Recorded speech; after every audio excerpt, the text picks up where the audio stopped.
नमस्ते मित्रांनो, सुरेंद्रस ट्रॅव्हलॉगमध्ये परत एकदा आपलं स्वागत. आजची आपली ट्रिप जाणार आहे कोरल आयलंडला, जे पटायापासून 7.5 किलोमीटर अंतरावर आहे. ॲक्च्युली तुम्ही पटायाला जाता आणि तुम्ही बीचेसचा आनंदच घेत नाही म्हटल्यानंतर हे एक ऑड इक्वेशन आहे. म्हणजे तर तुम्ही पटायाला जेव्हा जाणार त्यावेळेस बीचेस आणि कोरल आयलंडला नक्कीच जायला पाहिजे.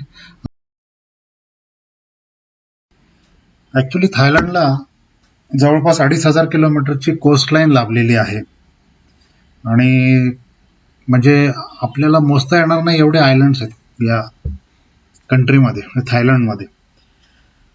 तर त्याच्यामधलंच एक जे आयलंड आहे कोरल आयलंड, जे आपण म्हणू शकतो मराठीमध्ये प्रवाळ खडकांनी बनलेलं आयलंड असं आहे. त्या ठिकाणी बरेच ॲडव्हेंचरस ॲक्टिव्हिटीज म्हणजे वॉटर स्पोर्ट्स ॲक्टिव्हिटीज त्यांनी त्याच्या सोयी केलेल्या आहेत, जसं scuba diving, snorkelling, undersea walk, अशा बऱ्याच ॲक्टिव्हिटीज तिथे रेग्युलरली म्हणजे कंडक्ट केल्या जातात. आणि ज्यावेळेस सीझन असतो त्यावेळेस सुद्धा जवळपास 3,000 डेली टुरिस्ट येत असतात आणि ज्यावेळेस सीझन असतो त्यावेळेस असं म्हटलं जातं की जवळपास 10,000 पर्यंत ती संख्या वाढते.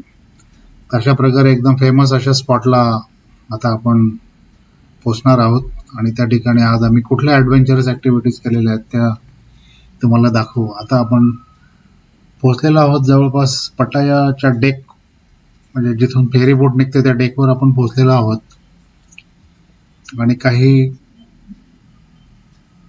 क्षणचित्र बोट निघण्याच्या अगोदरची आपण बघू शकतो. ग्रीन कलरचं एकदम क्लीन वॉटर दिसतंय या सी शोअरचं. आणि स्पीड बोटमध्ये बसलोय आम्ही आता आणि स्पीड बोट निघालेली आहे कोरल आयलंडच्या तावेन नावाच्या बीचवर, ज्या ठिकाणी आपण एक थरारक खेळ म्हणू शकतो त्याला आपण, असा त्या ॲक्टिव्हिटीचा आनंद घेणार आहोत. बोटमध्ये, स्पीड बोटमध्ये आपल्याला गाईड पण दिसते जी सगळं कंट्रोल करते. आणि आमच्या ग्रुप बरोबर आम्ही आता पोहोचलो पॅरासेलिंगला, आणि पॅरासेलिंगला तयार पण झालेली आहे अर्चना. आता लवकरच ती पॅरासेलिंग ॲक्टिव्हिटी करेल.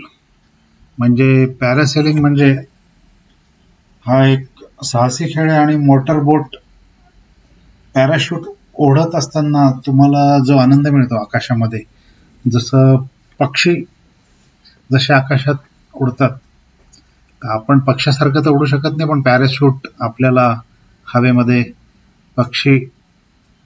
पक्ष्यांसारखं उडल्याचा आनंद देतो. अशी थरारक ॲक्टिव्हिटी अर्चनाने आता स्वतःच्या मनाने चॉईस केली आणि ती तिने करून पण दाखवलेली. आता पॅराशूट वर गेलेला आहे आणि खाली समुद्र आणि वर पॅराशूट मध्ये अर्चना आनंद घेते. आपण बघू शकतो आकाश एकदम निरभ्र आहे आज, त्याच्यामुळे ह्या ॲक्टिव्हिटी कंडक्ट करण्याला त्यांना काही प्रॉब्लेम नाही आला. आणि एक 5 ते 7 मिनिटाच्या हवेतल्या प्रवासानंतर अर्चना खाली उतरली आता, आणि तिचं पॅरासेलिंग कंप्लीट झालेलं आहे आणि एक सुरक्षित खाली उतरल्याचा मला जो खूप आनंद झाला तो म्हणजे शब्दात वर्तवता येणार नाही. आता आम्ही चाललोय पुढच्या एका ॲक्टिव्हिटीकडे, जी याच्याहून थ्रिलिंग एक मोठी ॲक्टिव्हिटी.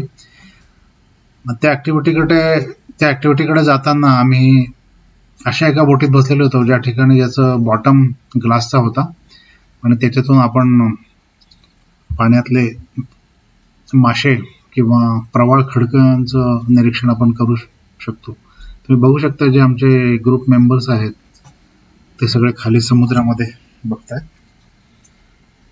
अर्थात ग्लास कंपार्टमेंटमधून. आता थोड्याच वेळात आपण 25 मिनिटं समुद्राच्या पाण्यामध्ये चालण्याचा आनंद घेणार आहोत आणि हे सुरू हे बघा आपलं हे अंडर सी वॉक सुरू झालेलं आहे आता. आणि आम्ही दोघं सुद्धा तुम्हाला दिसतोय सी मध्ये. आणि या पद्धतीचा हा एक्सपिरियन्स आहे. 25 मिनिटं समुद्राच्या पाण्यामध्ये जाण्याचा थरार आपण अनुभवू शकता कोरल आयलंडवर.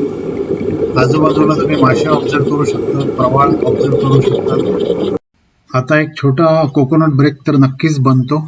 कोकोनट ब्रेक नंतर आम्ही बनाना बोट राईड आणि जेट स्की संपवून कोरल आयलंडवरची ट्रिप संपवली. आणि आम्ही आता निघालेलो आहोत नॉंगनूच विलेज या ठिकाणी जाण्याचा प्लॅन आहे, ज्या ठिकाणी the most famous botanical garden आहे. आणि तो व्हिडिओ लवकरच आम्ही पोस्ट करणार आहोत. Thanks for watching. Thank you very much.